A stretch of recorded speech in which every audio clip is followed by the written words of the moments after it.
They say the camera doesn't lie, but I've learned it can capture the exact moment someone decides they've had enough. My name is Camille Stratton. I'm 35, a major in the U.S. Army, and on the day I earned the rank, I fought 6 years for my sister laughed. It wasn't loud. Not the kind that breaks a room. No, Talia specialized in quieter damage. She timed it perfectly, just as the photographer raised his lens to take the official shot. A low, breathy chuckle from the front row, as if the whole thing was a costume party, and I'd come overdressed. I didn't flinch. My shoulders stayed square chin, high boots, locked in at attention. But my jaw ticked once. Just enough for me to know she'd seen it. The click of the camera was fast final. A second later, it was applause again. The colonel shook my hand. My parents smiled for the crowd. And Talia, sitting there in her crisp ivory trench phone, half hidden in her lap, blew a gum bubble, popped it, and grinned. That photo went on the brigade's bulletin the next morning. My posture was perfect. My insignia gleamed. But every time I looked at it, I could still feel the echo of her laughter tightening behind my ribs. You learn to swallow things in the military. Heat, pain, pride. But family. That's the one that doesn't go down clean. Not when they're the ones chipping away at you in public. Not when you invite them hoping this time might be different. It never is. So when the second photo op came 2 weeks later, Joint Command ceremony, full press coverage, I did something I've never done before. I made a decision not out of protocol, but out of precision. I moved her. Not off the guest list, just off the frame. 5 rows back, outer edge, civilian overflow. Still in the picture. Just far enough away that for once she couldn't hijack the moment. It wasn't revenge. It was clarity. And clarity, as I'd learn, is far more powerful than any medal pinned to your chest. Talia was born with a spotlight on her. Even in our childhood photos, she's the one beaming center frame, arms thrown wide like she owned the moment. Me, I was usually at the edge, smiling, polite, and cropped halfway out of the shot. We grew up in Maple Glen, a small Pennsylvania town best known for its annual Tulip Festival and the diner on Main that still serves soda in glass bottles. Our house sat on a hill, pale blue siding, and a porch that creaked in perfect rhythm when you paced it. Talia turned that porch into her stage. She'd sing to invisible crowds, dress in scarves and borrowed heels, demand I be the announcer when she performed. I did it every time. Because that's what you do for people who take up all the air in a room. They need you quiet to echo louder. Our parents adored us both, but with Talia, their joy came easier. She was charming in the way that sells dimples, mischief, the kind of kid who says, "I'm sorry," before you even realize she broke something. By high school, she was voted most likely to end up on TV. I was most dependable, which is just the yearbook's way of saying she dazzled and you didn't. I didn't resent her then. Not exactly. I told myself we were just different species. She thrived on presence. I craved purpose. When I enrolled in ROTC during my freshman year at Millersville, Talia called it a weird phase. She said it like I'd shaved my head on a dare. But I didn't join to shock anyone. I joined because I needed something to make sense. Military life gave me rules, expectations, a reason to stand tall without needing to shout for space. And still, I sent her invitations. To commissioning, to awards, to change of command ceremonies. Most she didn't attend. Too busy. Out of town. Not really my crowd, she texted once. I stopped expecting her to show. But I never stopped hoping. Then came the promotion. She arrived 10 minutes before the ceremony began, in white boots that clicked too loud on linoleum, and a blazer 3 shades too bright for the occasion. I remember the hush that fell when she entered, like someone had brought a flashbulb into a library. She waved to our mother and mouthed something that made our father chuckle. I told myself it was fine. She showed up. That's what mattered. But deep down, even before I stepped onto that stage, I knew what would follow. I knew it in the way my stomach pulled tight when she opened her phone. Some people show up to celebrate you. Others come to remind you you'll never be the star in their story. And Talia, she never arrived to witness, only to be witnessed. I just hadn't learned yet how to stop inviting the storm. Not until that day. Not until the shutter clicked. The photo made the rounds before I even made it home. It was sharp, clean lines, Golden insignia, gleaming under filtered auditorium, light me. Standing ramrod straight chin, lifted the colonel, just stepping back after the pinning. From the outside, it looked like a moment of pride. Discipline. Honor. But I could still hear it. Talia's laugh. That little breath of dismissal. Not loud enough to be called out, just loud enough to sink in. That night, I sat alone in my quarters, still in full dress, blues hair, still pinned military tight. I stared at the brigade bulletin on my screen, where the photo now lived, captioned with a standard line, "Congratulations to Major Camille Stratton on her well-earned promotion." I didn't share it, I didn't comment, but I watched the likes tick upward, and then I saw hers. Talia's handle. Her comment major attitude. Classic Camille. It was nothing really, just 5 words and an emoji, but it landed like a slap across the same cheek I'd just smiled with. I didn't reply. I didn't call her. I clicked hide comment, then sat back, and let silence settle in around me like armor. That's what military life trains into, you poise control restraint.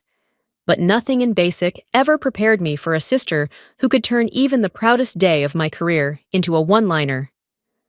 The next morning, I was sharper than usual. Tighter. I answered emails with extra punctuation. Double-checked convoy schedules I already knew by heart. At lunch, Captain Tran, my XO, brought me coffee without asking, just set it on my desk and said, "Sir noticed the photo. Said you looked textbook regulation." That's a compliment. I nodded. Thanks. She lingered. Your sister, was she the one in the white coat? Yeah. She looked lively. That was her diplomatic way of saying she saw Talia checking her phone during the final salute, giggling as I gave my closing remarks. She's just, like that I said, because it was easier than admitting how much it still stung. Easier than explaining how a lifetime of casual cruelty can still cut when it's laced with a smile and a wink. That afternoon, I reviewed the seating chart for an upcoming joint command ceremony. It was a routine task. Administrative, not personal. Until I saw her name again. Talia Stratton, immediate family guest, row 1, section A. My finger hovered over the drop-down menu, and for the first time in my adult life, I didn't scroll past. I didn't click leave as is. I made the change. Civilian overflow, row 5 far right, adjusted for balance. I told myself it was protocol, and maybe it was. But somewhere inside, I knew the truth. I was done letting her sit front row in moments she never came to honor. The day of the joint command ceremony arrived with the kind of sterile efficiency only the Army could produce. Folding chairs aligned to within an inch, flags pre-creased microphones, tested, retested, and tested again. Every detail humming in its place. I arrived early, clipboard in hand, uniform crisp boots mirror-shined. You could smell the starch in the air. It was the kind of morning that left no room for improvisation. And yet I braced for it the moment I saw her name on the final printout. Talia Stratton, confirmed. She was coming. Again. And this time, she wouldn't be allowed to anchor herself near the front like some rogue VIP. I'd seen enough of her posing for side-angle selfies during the national anthem. The logistics team was already laying out name cards when I entered the operations tent. Need any last-minute adjustments, Major Stratton, one of the NCOs, asked, flipping through a clipboard thick with laminated grids. I didn't hesitate. Move all civilian guests without command ties to the overflow row. Include my sister. There was a pause, the kind that always comes when people realize they're being asked to move someone powerful or personal. She's not in the chain of command, I said, tone flat. That's the criterion. Yes, ma'am. And that was that. But I knew better than to expect her to go quietly. She arrived 20 minutes late naturally. Sky-high heels, navy coat belted tight, oversized sunglasses, like she'd stepped off a midday runway. She paused at the entrance, scanning for her place card. Her eyes flicked down the rows. Then she saw it. Row 5. Far right. Civilian overflow. Even from where I stood, I could see the way her jaw clenched. She whispered something to our mother, who'd chosen a seat 3 rows ahead, and gestured toward the front like it was obviously some mistake. Mom's lips moved in reply, firm but unreadable. Talia's hands flew up full drama, and a few heads turned. The photographer called for attention.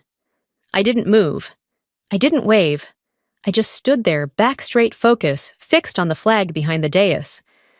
When the shutter clicked, I was centered, flanked by command expression composed.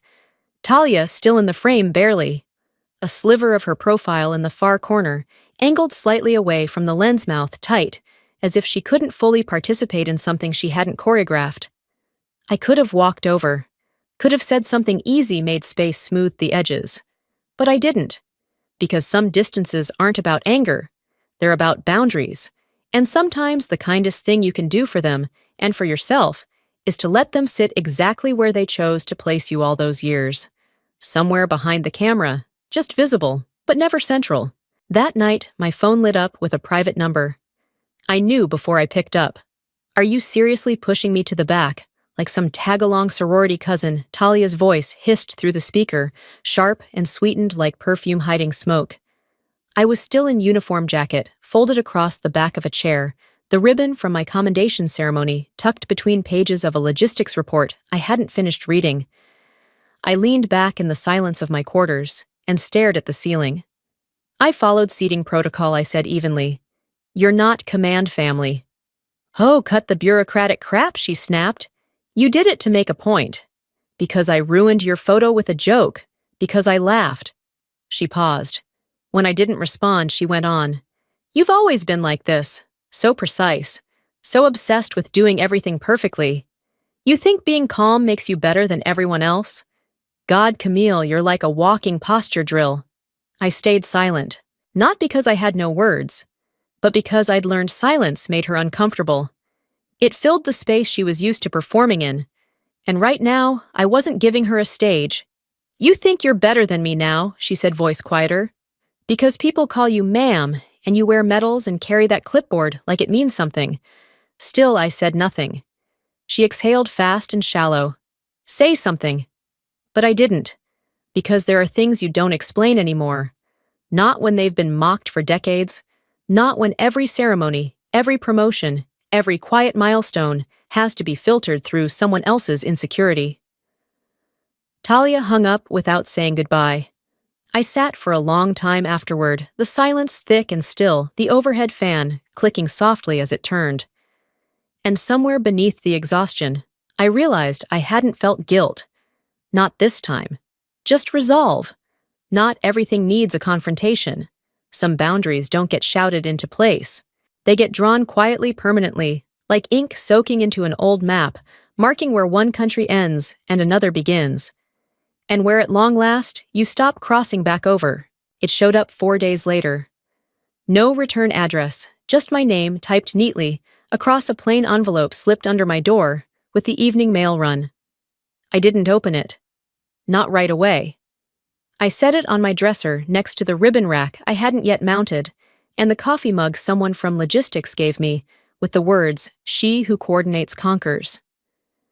The envelope sat there for 3 nights untouched, as I moved through my days in clockwork rhythm inspections, briefings, supply audits. Every time I passed it, I felt the weight of it shift, though it barely weighed an ounce. It wasn't curiosity that stopped me. It was the possibility that inside was one more dismissal dressed as sentiment. But on the 4th evening, after returning from a late training debrief, I peeled the flap open with the edge of my nail. One sheet, handwritten. The curves of the letters unmistakably hers. She didn't apologize. Not outright. She didn't mention the seating or the photo or the phone call. What she wrote instead was this: "You always looked like you knew where you were going, even when we were kids." That scared me. It still does. I sat down slowly. It's easier to joke than admit I've never had that. A compass. A plan. You've always had spine. And I didn't know how to stand next to it without feeling smaller. So I made you smaller instead. I don't know what to do with that, but I see it now. And I guess I wanted you to know I was watching. Maybe I always was. That was it. No signature, just the words. I folded the letter and slid it into the back of my field journal behind a tab marked personal next to a scribbled quote I'd copied from a commander years ago. Strength is quiet. So is damage. I didn't feel closure or relief. Just a shift. Like something sharp inside had turned, not vanished, but dulled. It didn't undo the years. It didn't change the photo. But it made one thing painfully, irrevocably clear. Talia hadn't hated me. She had envied me. And somehow that felt heavier. Because knowing someone doesn't hate you doesn't mean they know how to love you either. The deployment orders came through the following week. 6 months forward assignment. Nothing unexpected. I'd been on the short list, but seeing it in writing settled something deep in my chest. It was protocol to update our emergency contacts before departure. The form was simple, 3 lines of signature and initials. I'd filled it out 8 times in my career. Every time I'd written the same name, Camille Stratton. Not because she was the most reliable. Not because she answered every call. But because she was my sister. And for a long time, that word overrode logic. This time, my pen hovered. Then it moved. Next of kin, Captain Noel Tran. My XO. The one who knew my routines, my emergency drills, my stubborn silences. The one who would show up. I paused after signing. Not from doubt, just from stillness. Like I was finally standing in a space I used to only circle. I didn't remove Talia from my life. I didn't block her number. I didn't announce anything. I just took her out of the space she no longer fit. That night, I walked the perimeter alone. The base lights blinked faint behind me, and in the quiet, I thought about something Colonel Morin once told me after a failed mission command isn't just knowing what to protect. It's knowing who not to protect anymore. I had protected the idea of a sisterhood that never truly existed, shielded it behind silence and patience, and an inbox full of unsent replies. But now I wasn't angry. Not really. Just finished. Not with her, but with shrinking myself to keep the illusion alive. I folded the form, filed it, and left the office without looking back. It wasn't cold. It was clean. The morning I deployed there was no send-off. No hug from our mother, no voicemail from Talia. Just the whir of the engines warming on the tarmac, and the dry rustle of canvas duffels being loaded into the hold. And that silence, it didn't ache. It felt earned. No one clung to me. No one expected a last-minute reconciliation or a dramatic goodbye. Just the clean weight of responsibility and the steadiness of a rhythm I'd built on my own. Our forward station sat miles outside Taos, all steel bones and dust-coated edges. The kind of place where every sound had purpose and no one laughed without reason. I led logistics for a mixed unit, young, sharp, eager to learn. They didn't care about family history. They didn't ask why I preferred to walk the perimeter alone at dusk. In that space, I could finally hear my own thoughts without the echo of her voice layered on top. 2 weeks in a courier dropped a small envelope on my desk. No name, no base postmark, but I knew the handwriting. Inside just a note, a single paragraph. You didn't flinch, even when I pushed, even when I made it hard on purpose. I used to think your silence meant distance. Now I see it meant strength. I don't expect anything, I just wanted to say thank you for holding the line even when I didn't deserve it. No name, but the T at the bottom said enough. I read it once, then again, and then I folded it carefully and placed it between the pages of my field journal, not to keep it close, but to remind myself that some things can be acknowledged without being invited back in. That night, I stood outside as the sun peeled up over the hills, slow and gold. No ceremony, no camera, no Talia, just light and clarity. And this time, the frame was mine alone. No one reaching in, no one laughing behind the lens. Only me standing still, and not shrinking, not anymore.